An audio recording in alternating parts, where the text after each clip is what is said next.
جناب سیدہ فرماتی ہے کہ میرا لال آیا اور آپ نے سر کو سجدے میں ڈالا اور پھر فرماتی ہے کہ میرے لال نے انگلی آسمان کی طرف اٹھائی، انگلی آسمان کی طرف۔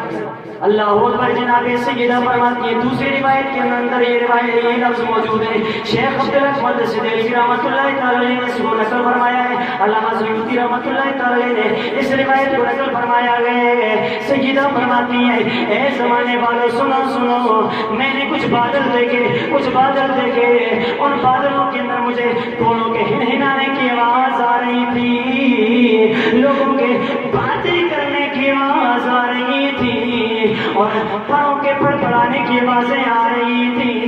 سیدہ فرماتی ہے اے سننے والوں سنو سنو، پھر مجھے آواز آئی، کہنے والا کہہ رہا تھا اس سونے محمد کو مشرقوں میں لے جاؤ، مغربوں میں لے جاؤ، مشرق و مغرب کی سیر کراؤ۔ حضرت شفا کی روایت ہے، فرمایا ان کو متبرک مقامات پہ لے جاؤ۔ پتہ چلا متبرک مقامات کی زیارت کرنا یا کروانا یہ نبیوں یہ فرشتوں کی سنت ہے۔ اللہ اکبر۔ جناب سیدہ فرماتی ہے اے زمانے والوں پھر مجھے آواز آنے لگی، کوئی کہنے والا کہہ رہا تھا اس سونے محمد کو آدم علیہ السلام کے اخلاق دے دو، آدم علیہ السلام کے اخلاق دے دو، حضرت شیس علیہ السلام کی معرفت دے دو، حضرت نوح علیہ السلام کی شجاعت دے دو، حضرت جناب یعقوب علیہ السلام کی بشارت دے دو، حضرت ایوب علیہ السلام کا